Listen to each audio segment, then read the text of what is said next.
Do you remember the hats the men wore? Those identical furry cubes with ear flaps, same for all, like a uniform. Pujik. That's what the fur was called. That's right.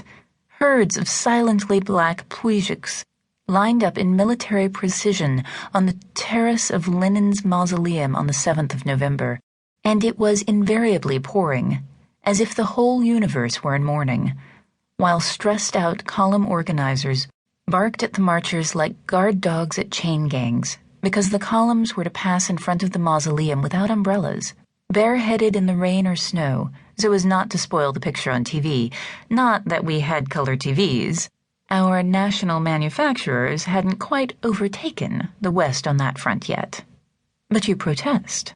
Those had come around by the 70s, except they were impossible to find and expensive as hell. All right, what's next? This stern-faced rugrat in a romper with pom-poms. That's you too? And the woman holding you on her lap, who's that? Granny Lena. The picture casts a spell, grips you and doesn't let go. Maybe because just as the photographer closed the shutter, the woman lowered her eyes to the baby with that preoccupied and beatific expression that all women have when they hold a child, theirs or someone else's, leaving us on this side of the lens, waiting for her to look up again, while the picture grows more disconcerting the longer you look, especially when you know that the woman is long gone from this world, and we will never know what she would have looked like had she blinked and raised her eyes from the baby that instant. As if I didn't have plenty of my own ghosts, my own unfading, caramel shiny brown faces dappled with the pox of the same raster that cannot be photoshopped away.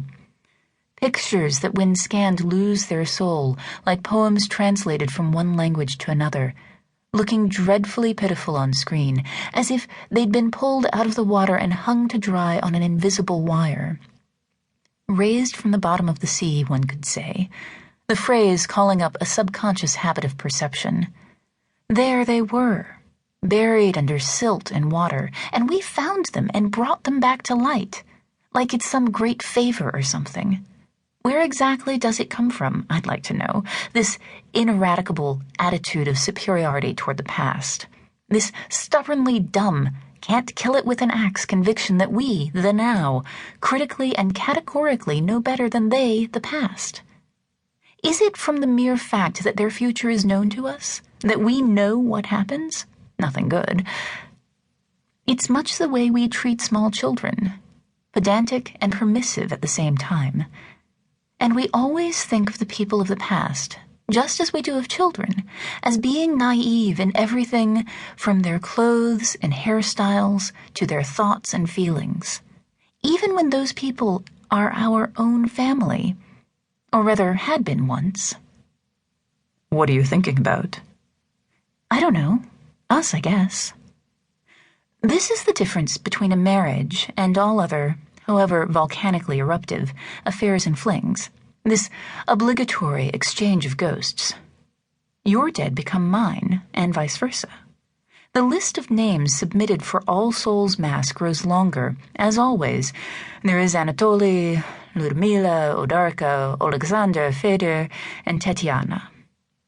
But after them come like a new orchestra section joining a symphony in a drawn-out, lowering, celloed and double-bassed andante.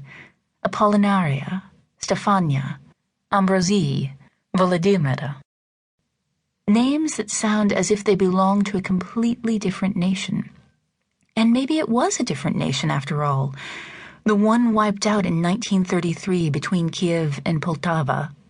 A tribe whose members have names like Haliman, or Lampia, or Porf, or Tekla. Names that make one think of early Christians, and not at all of relatives and kin just 2 or 3 generations removed. The Western, Galician Catholic names from the same time sound alive in comparison, however vaguely. But still, there are people who can say, that's my uncle, that's my grandpa, that one perished in Siberia, and this one immigrated to Canada. That's when you recall, with an addled, nostalgic smile that spreads on your face